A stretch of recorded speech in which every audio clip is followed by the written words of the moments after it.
নমস্কাৰ, আজি আমি আলোচনা কৰিম ৫৫৫০টা পদৰ LPUPৰ শেহতীয়া খবৰ আৰু যোৱাকালি NIS DLED প্ৰাৰ্থীসকলে যি গুৱাহাটী উচ্চ ন্যায়ালয়ত গোচৰ তৰিছিল তাৰ হিয়াৰিঙৰ আপডেট। প্ৰথমে আমি NISৰ আপডেট সম্পৰ্কত আলোচনা কৰিম। যোৱাকালি যিটো হিয়াৰিং আছিল তাত কি হ'ল। যিহেতু আপোনালোকে জানে যে NIS DLEDৰ প্ৰাৰ্থীসকলে কিছু একাংশই তেওঁলোকে পুনৰ গুৱাহাটী উচ্চ ন্যায়ালয়ত তেওঁলোকে এটা গোচৰ তৰিছিল আৰু যোৱাকালি তাৰ হিয়াৰিং আছিল।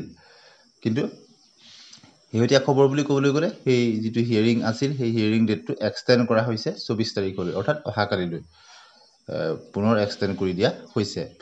গতিকে আৰু তাৰ বিশেষ খবৰ নাই যে ডেটটো এক্সটেণ্ড কৰি দিয়া হৈছে বুলি আমি খবৰ পাইছোঁ। গতিকে NIS কেছৰ আপডেটটো হ'ল সেইটোৱেই। আৰু ৫৫৫০টা পদৰ ফাইনেল মেৰিট লিষ্ট আগন্তুক দুদিনৰ ভিতৰত প্ৰকাশ পাবনে? কিয়নো শিক্ষামন্ত্ৰী মহোদয়ে তেওঁ উল্লেখ কৰিছিল যে ২৪ আৰু ২৫ অক্টোবৰৰ ভিতৰত LPUPৰ ফলাফল প্ৰকাশ পাব বুলি। গতিকে সেই হিচাপত অহা দুদিনৰ ভিতৰত প্ৰকাশ পাব লাগে ফাইনেল মেৰিট লিষ্ট।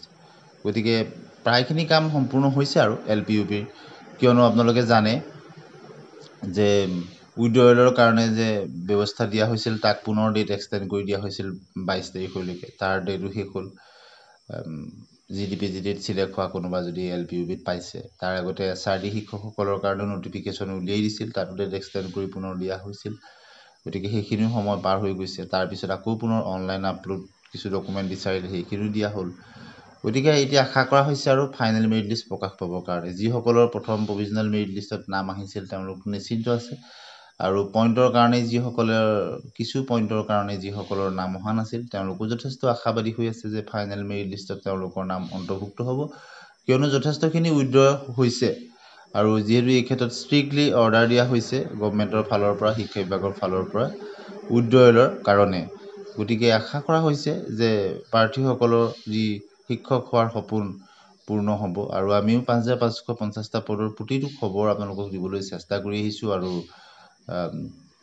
আশা কৰা হৈছে আগন্তুক ২ দিনৰ ভিতৰতে আৰু ইয়াৰ ফাইনেল মেৰিট লিষ্ট প্ৰকাশ পাব, কিয়নো শিক্ষামন্ত্ৰী মহোদয়ে তেওঁ সামাজিক মাধ্যমত উল্লেখ কৰিছিল যে ২৪ আৰু ২৫ৰ ভিতৰতে ফাইনেল মেৰিট লিষ্ট বা ফলাফল প্ৰকাশ পাব বুলি। ইয়াৰ পিছত আমি পুনৰ ৪৫০০ৰ বিষয়ে আলোচনা কৰিম, কিয়নো তেওঁলোকৰো জানুৱাৰী মাহতেই বিজ্ঞাপন প্ৰকাশ পাইছিলে।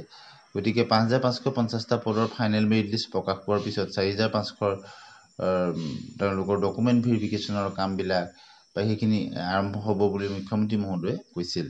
গতিকে আজি বিশেষ খবৰ আপোনালোকক এইখিনিকে জনালোঁ। এনেধৰণৰ খবৰৰ কাৰণে চেনেলটি